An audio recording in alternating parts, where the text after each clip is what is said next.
The grizzled-Cther veteran's mandibles clicked in agitation as he nursed his drink. "I'll tell you why we lost. We never stood a chance against those psychotic primates." The young journalist leaned forward, her antenna twitching with interest. She'd heard rumors about the infamous human-Cther conflict, but first-hand accounts were rare. But surely the Empire's military superiority. The veteran laughed, a harsh chittering sound. "Military superiority? Let me explain something about humans and warfare. You think you understand violence? You think you understand combat? You don't know." He took another long drink, his compound eyes reflecting the dim light of the space station bar. "Here's what you need to understand about humans. They turned warfare into an art form long before they ever left their gravity well. While we were perfecting plasma weapons and energy shields, you know what they were doing? They were finding increasingly creative ways to kill each other with pieces of sharpened metal and refined explosives." "But that's so primitive," the journalist protested. "Primitive?" The veteran slammed his drink down. "During our first engagement with human forces, we deployed state-of-the-art battle formations, perfect geometric patterns, optimized by our finest military AIs. You know what they did? They looked at our perfect formations and laughed. Then they started throwing rocks at us. Rocks, not just any rocks. Tungsten rods dropped from orbit. Do you have any idea what happens when you drop a telephone? Pole-sized chunk of metal from space? They called it rods from God. Pure kinetic energy. No radiation, no fancy energy signatures to detect. Just death from above." The journalist's antenna drooped. "But surely our superior numbers." "Numbers?" Another harsh laugh. "We thought the same thing. We had them outnumbered 10-1. But you know what humans are really good at? Fighting outnumbered. They've got this whole mythology built around it. They turn it into a sport. While we were developing combat doctrines based on pure logic and efficiency, their civilian population had spent more time thinking about tactical combat scenarios than our military strategists. But that's just simulation," the journalist argued. "Surely actual combat is exactly what they've been preparing for." The veteran leaned forward, his voice dropping to a whisper. "The scariest part is their creativity. We thought we understood warfare. We had it down to a science. Perfect formations, optimal weapon configurations, carefully calculated risk assessments. But humans look at a battlefield and see possibilities." He shuddered. "During the Battle of Ema Centauri, we had their fleet cornered. Superior numbers, superior positioning, superior firepower. By every tactical calculation, they were finished. You know what they did? They intentionally detonated their own antimatter reactor, containment fields to create a massive electromagnetic pulse, fried their own systems along with ours. Then, while both fleets were dead in the water, they launched boarding parties using primitive chemical rockets." The journalist's mandibles twitched nervously. "But surely their technological limitations. That's where everyone gets it wrong," the veteran interrupted. "We thought their primitive technology was a weakness. But humans don't view technology the way we do. To them, technology is just another tool in the toolkit. They'll use plasma rifles alongside ballistic weapons, quantum computers alongside mechanical analog systems. Whatever works. Whatever gets the job done." He gestured expansively. "You know what really drives the point home? Their language. They've got this saying, 'There's more than one way to skin a cat.' First time I heard that, I had to ask for clarification. Turns out it's an idiom about problem solving. But think about that for a moment. They've got a common saying about multiple methods of removing an animal's hide. That's the kind of species we were dealing with." The veteran took another drink. "But we had better ships, better weapons." "Let me tell you about human ships," he interrupted. "While we were building elegant vessels with perfect symmetry and optimal energy distribution, humans were basically strapping engines to giant chunks of metal. Their ships weren't elegant, they were brutal. Over-engineered monsters designed to take a beating and keep fighting. They didn't even bother with proper energy shielding on their smaller vessels. They just slapped on layers and layers of armor and called it a good enough." He finished his drink and set the glass down. "And their weapons.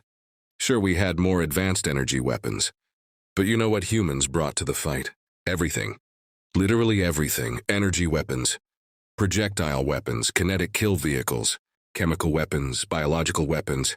If it could hurt someone, they'd weaponized it. The journalist's antenna twitched rapidly. But that's ridiculous. Of course it was ridiculous, the veteran replied. But that's the thing about humans in warfare. They don't care about ridiculous. They care about effective.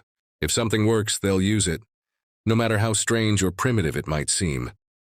He gestured to the bartender for another round. You want to know the real reason we lost? The absolute fundamental reason why humans are unbeatable in warfare? Because they enjoy it. The journalist blinked in surprise. Enjoy it? Not the killing. Not the death. Well, some of them do, and those ones are terrifying. But the challenge, the problem-solving, the strategy and tactics.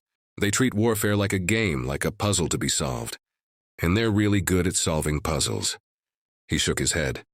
You know what they did after we surrendered? They invited our military leadership to something called a paintball tournament. Said it would be good for building post-war relations. So there we were, the highest-ranking survivors of our military, getting shot at with balls of color by laughing humans, who treated the whole thing like some kind of party game. The journalist shuddered. That's disturbing. Disturbing doesn't begin to cover it, the veteran agreed. You know what their civilian population was doing during the war? Building model replicas of our ships and vehicles for entertainment, creating simulated battles in their video games, writing speculative fiction about different ways the war could have gone. Their entire society is geared towards thinking about, analyzing, and enjoying conflict. He leaned back, his compound eyes reflecting the starlight visible through the station's viewport. So you want to know why we lost the war? Because we were fighting soldiers, while they were fighting warriors. We were fighting with science, while they were fighting with art. We were fighting because we had to, while they were fighting because they'd spent their entire existence waiting for a chance to prove themselves against an alien enemy. The journalist was quiet for a long moment, processing the information. Finally, she asked, Do you think they'll ever change? Become more civilized? The veteran chittered with dark amusement. Civilized? They are civilized. That's what makes them so dangerous. They've managed to maintain their warrior spirit while building a sophisticated civilization. They've got ballet dancers who practice martial arts, scientists who play war games in their spare time, politicians who hunt for sport. Their entire culture is built around the idea that you can be both civilized and dangerous. He gestured to a group of humans at the other end of the bar who were cheerfully armed, wrestling while placing bets. Look at them right now. They're just having fun, engaging in friendly competition. But I've seen what happens when you push them too far. When you threaten their worlds, their people, their way of life, they stop being civilized real quick. And that's when you see why every species that's ever fought them has ended up either dead or surrendering. The veteran stood up, mandibles clicking softly, because humans don't just practice warfare. They don't just study it, they don't just enjoy it. They transcend it. They turn violence into art, conflict into dance, battle into symphony. They are the gods of war, and the rest of us, we're just fumbling around with basic arithmetic, while they're composing grand operas of destruction. He headed for the door, then paused. Oh, and one more thing. If you ever find yourself in a fight with a human, surrender immediately. Because if you don't, they'll take whatever you're fighting with, figure out how it works, improve upon it, and then use it against you. And they'll probably be humming a cheerful tune while they do it. With that, he chittered one last time and left, leaving the young journalist to contemplate the implications of a species that had turned warfare into an art form, and why that made them the most terrifying warriors in the known galaxy. The humans at the end of the bar were now singing something about a grand old Duke of York, who had 10,000 men. The journalist decided she didn't want to know the rest of the lyrics. Some questions were better left unanswered. As the journalist was about to leave, one of the humans from the singing group approached the bar next to her. He was wearing what appeared to be a formal military uniform, though the abundance of colorful ribbons and medals seemed almost gaudy to her Kakar sensibilities. Couldn't help but overhear some of your conversation, the human said casually, ordering something called a whiskey. Your friend there got some things right, but he missed the best parts. The journalist's professional curiosity got the better of her. Best parts? She asked. The human grinned, and she noted with mild alarm that humans showed teeth when expressing amusement, a gesture that would signal imminent violence in most civilized species. Oh yeah, see your veteran friend there, he only saw us during wartime. That's like watching the finale of a performance, without seeing any of the rehearsals. The human settled onto a bar stool, and the journalist found herself unconsciously leaning away from his casual confidence. Did you fight in the war? She asked. Me? Nah, I was just a kid then, he replied. But I've studied it, we all have. It's required learning now. How not to start an interstellar war 101. Though, he chuckled, it should be called how to end one really quickly if someone else starts it. He gestured to the stars visible through the viewport. You know what most species see out there? Resources, territory, strategic positions. You know what humans see. Every science fiction story we've ever written. Every space battle we've ever imagined. Every heroic last stand and desperate gambit and clever strategy we've ever dreamed up. The human's expression grew serious. But you want to know the real kicker? The thing that truly makes us dangerous? We don't actually want to fight. We prepare for war constantly, obsessively. But our greatest heroes are the ones who find ways to avoid it. We celebrate the commanders who win without fighting, the diplomats who prevent conflicts, the leaders who maintain peace. The human stood up, straightening his uniform. That's why we're here now, drinking together in this bar instead of shooting at each other in space. 'Cause as much as we excel at warfare, we're even better at figuring out ways to avoid it. He smiled again, and this time the journalist didn't flinch at the sight of teeth.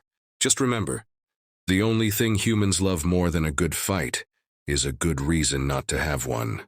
With that, he returned to his companions, who were now attempting to sing something about 99 bottles of beer on a wall. The journalist looked down at her notes, then up at the stars, and finally understood why humans were considered the gods of war. It wasn't because they were the best at fighting. It was because they were the best at understanding why not to. Behind her, the humans started singing again.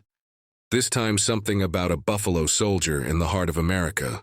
The journalist decided that some songs, like some species, were best appreciated from a safe distance, preferably from behind several layers of reinforced armor, just to be safe. As the journalist processed the human officer's words, she noticed something odd about the bar's atmosphere. The ambient noise had shifted, and the singing had stopped. She turned to see what had caused the change and found the human group staring at a news broadcast on the vid screen. Breaking news. Pirates had attacked a civilian transport near the Carina Nebula. Not just any transport, a refugee ship, carrying children from the war-torn Riel sector. The change in the humans was immediate and dramatic. Gone were the smiles, the casual postures, the friendly banter. Their expressions had turned to stone, and the journalist felt a primitive shiver run down her thorax. This, she realized, was what the veteran had tried to warn her about. The new human approached her table, a female this time, wearing civilian clothes but moving with an unmistakable military bearing. Without asking, she sat down. You want to know why we're really the gods of war? She asked, her voice quiet but intense. Watch what happens next, she said, nodding toward the screen. On the screen, more reports were coming in. Multiple naval vessels from every major power in the sector were changing course toward the Carina Nebula. Alliances? The journalist asked, her antennae twitching in surprise. Another thing we're good at, the woman explained. When humanity goes to war, we don't just bring weapons. We bring friends, allies, partners. Because we learned a long time ago that the strongest warrior isn't the one with the biggest guns. It's the one with the most people willing to stand beside them. She gestured to the screen where more ships were appearing. Right now, every nation that signed the Tehran Accords is mobilizing, not because they have to, but because they know that if they ever need help, humanity will remember who stood with us. But it's just pirates, the journalist protested. Just pirates.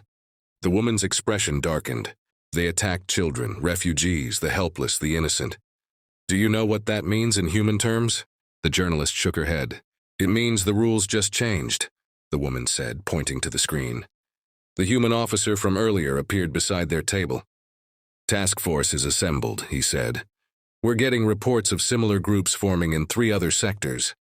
Someone's been keeping tabs on these pirates for a while. The woman replied. Of course they have, the officer said. We never forgot.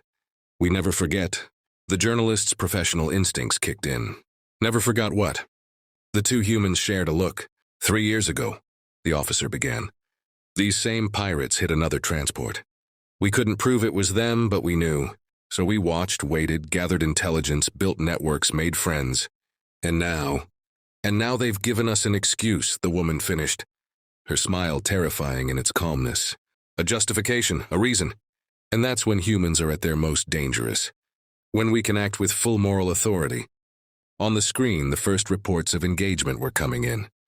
The journalist watched in amazement as ships from a dozen different species moved in perfect coordination, cutting off escape routes, isolating pirate vessels, executing maneuvers that seemed impossible for such a diverse fleet. How are they working together so smoothly? She asked. Because we trained them, the officer said proudly. After the war, we shared our knowledge, our techniques, our experience. Not everything, of course, we're not stupid, but enough. Because we learned that the only thing better than being good at warfare is having allies who are good at it too, and who trust you. Trust is a weapon, the woman added, more powerful than any battleship. The journalist watched as the operation unfolded with ruthless efficiency. Within hours, the pirates were cornered. The refugee ship was secured, and then, they're offering the pirates a chance to surrender, she said. Of course they are, the woman said. That's rule 1 of human warfare. Always offer a chance to surrender. Always provide an out, because the goal isn't to destroy your enemy. It's to make sure they never want to fight you again. And sometimes, the best way to do that is to show mercy when you have every right not to. The journalist watched as most of the pirate ships surrendered. A few tried to fight, a few tried to run. None succeeded. And that, the woman said, standing up, is why we're the gods of war. Not because we're the strongest or the most advanced or the most brutal, but because we understand that true power isn't about winning fights, it's about choosing which fights are worth winning and how to win them in ways that prevent future fights. She straightened her civilian jacket, and the journalist suddenly realized why her bearing had seemed military. One last lesson about humans in warfare, the woman said. We're not just good at fighting wars. We're good at ending them. Sometimes with violence, sometimes with mercy. Sometimes with a combination of both. But always with purpose. The officer nodded in agreement. The pirates thought they could get away with it. Because they didn't understand humanity's rules. They thought that because we sing and drink and play games, we're not serious about warfare. They forgot that gods can be both merciful and terrible. And humanity. We've had a lot of practice at being both. The journalist looked back at the screen, where the combined fleet was now escorting the captured pirate vessels to the nearest starbase. The refugee ship was being attended to by medical vessels from 3 different species, and humanity had once again demonstrated why they were considered the gods of war. Not through superior technology, not through greater numbers, not even through better tactics, but through something far more powerful. The ability to unite others in a common cause, to fight with both fury and restraint, and to turn potential enemies into lasting allies. The humans in the bar had resumed their singing, but this time it was different. This time they sang something older, deeper, more meaningful, a song about amazing grace and how sweet the sound. The journalist had here